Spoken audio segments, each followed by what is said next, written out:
Welcome friends, 2024-এর অষ্টাদশ লোকসভা ভোটের ফল ঘোষণা হয়েছে 4 জুন 2024। এই ফলাফলের ভিত্তিতে কোন লোকসভা কেন্দ্রে কোন দল কোটি করে বিধানসভা কেন্দ্র জয়লাভ করলো একটু দেখে নেব। আজকে আমরা যে লোকসভা কেন্দ্র নিয়ে আলোচনা করব সেটি হলো কোচবিহার লোকসভা কেন্দ্র। এই লোকসভা কেন্দ্রে জয়লাভ করেছে টিএমসি প্রার্থী জগদীশচন্দ্র বর্ম বাসুনিয়া। তার নিকটতম প্রতিদ্বন্দ্বী প্রার্থী বিজেপি প্রার্থী নিশীথ প্রামাণিক। তাদের প্রাপ্ত ভোট যথাক্রমে 7,88,375 এবং 7,49,125। জয়ের ব্যবধান 39,250।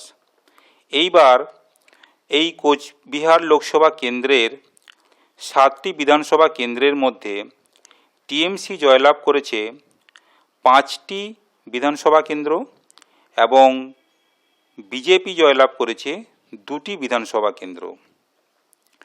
ভিডিওটি ভালো লাগলে শেয়ার করবেন।